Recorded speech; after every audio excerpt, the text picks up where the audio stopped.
Bonjour à tous, bienvenue à ceux qui découvrent la newsletter. Chaque mois, un témoin nous confie son itinéraire de foi avec François de Sales. Et en cette rentrée des classes, on ressort les cahiers et les crayons pour parler avec le père Olivier Flo. Bonjour Olivier. Bonjour. Vous êtes oblat de Saint-François de Sales, prêtre coopérateur en paroisse, la paroisse Saint-Germain-du-Lac, c'est sur le secteur de Menton et Talloires, aumônier national des Louveteaux et des Jeannettes chez les Scouts et Guides de France et adjoint en pastoral à l'établissement Saint-Michel d'Annecy, fondé par la congrégation des Oblats.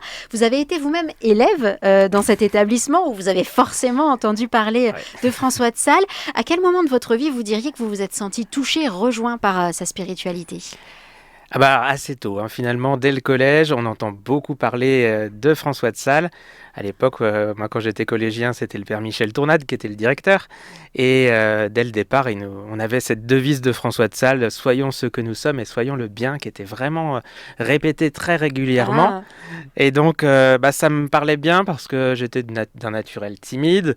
Et de se dire que, en étant ce que l'on est, malgré tout, Dieu nous aimera, on pourra faire quelque chose avec Dieu. Ça m'a bien interpellé, un truc qui était là. Et puis, tout par amour et rien par force, aussi cette phrase qu'on entend assez souvent.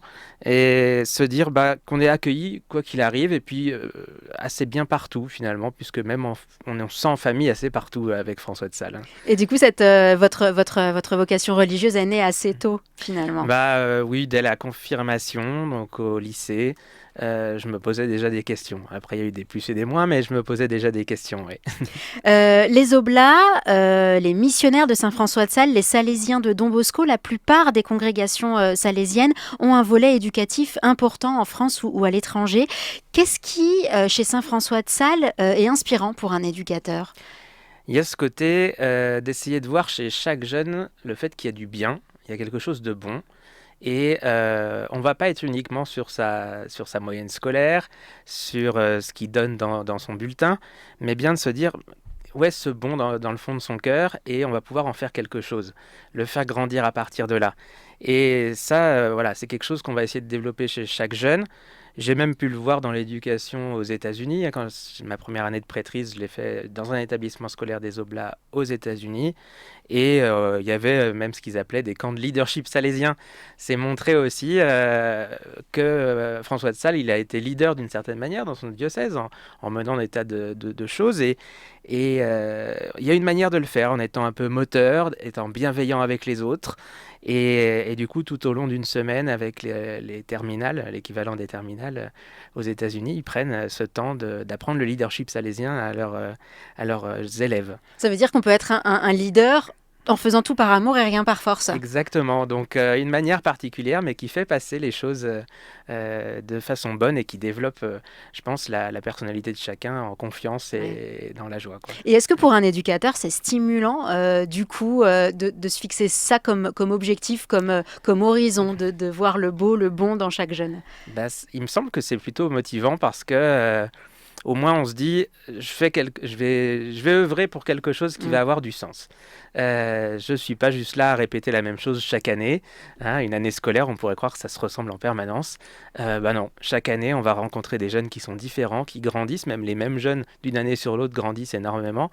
Et c'est drôlement chouette de les voir évoluer et de voir que celui que j'ai eu en 6e, quand je le retrouve en 3e à préparer sa confirmation, il a beaucoup changé. Et donc, non, c'est vraiment très chouette. Et en pastoral ? Alors en pastoral, justement, c'est pouvoir les accompagner dans la recherche de Dieu. Il y en a certains pour qui, arrivant à Saint-Michel, vont être complètement perdus. Ce ne sera pas du tout leur question, la question de Dieu. D'autres, du coup, avec cela, on va essayer de les questionner en culture religieuse. Je vais essayer de leur dire, du coup, cette question de Dieu, elle existe dans la société, qu'est-ce que c'est ? D'autres vont être très affirmés, on va se dire, ce en quoi tu crois, tu es sûr de ça ? Et est-ce que tu ne penses pas qu'il y a d'autres façons de voir ? Et ces autres façons, comment est-ce qu'on les considère ou autres ? Donc confronter les religions, les pensées, pour enfin affermir sa foi.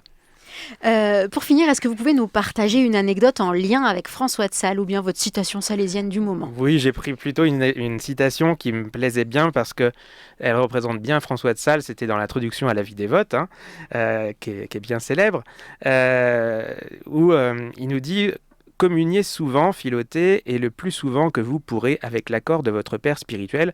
L'hiver, les lièvres de nos montagnes deviennent blancs parce qu'ils ne voient et ne mangent que de la neige.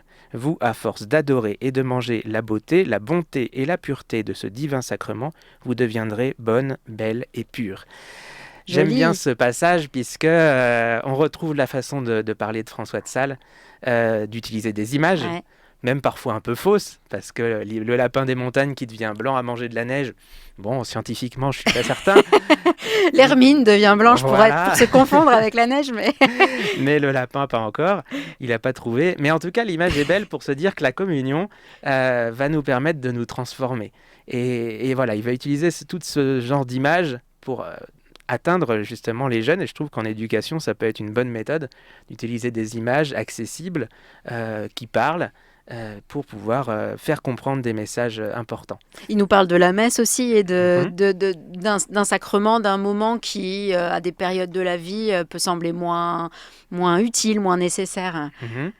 Oui, bah voilà, donc là, il nous parle de la communion, par exemple. La communion, à son époque, c'était pas une communion fréquente, forcément.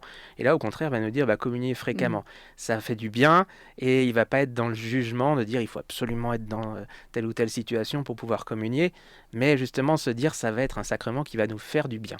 Se rapprocher de Dieu par le sacrement, et non pas forcément à attendre d'être comme Dieu pour pouvoir se rapprocher de ce sacrement. Ça serait long. Merci beaucoup, Père Olivier Flo, pour ce témoignage. Merci beaucoup. Et belle année avec François de Bah, Sales. avec plaisir, merci beaucoup.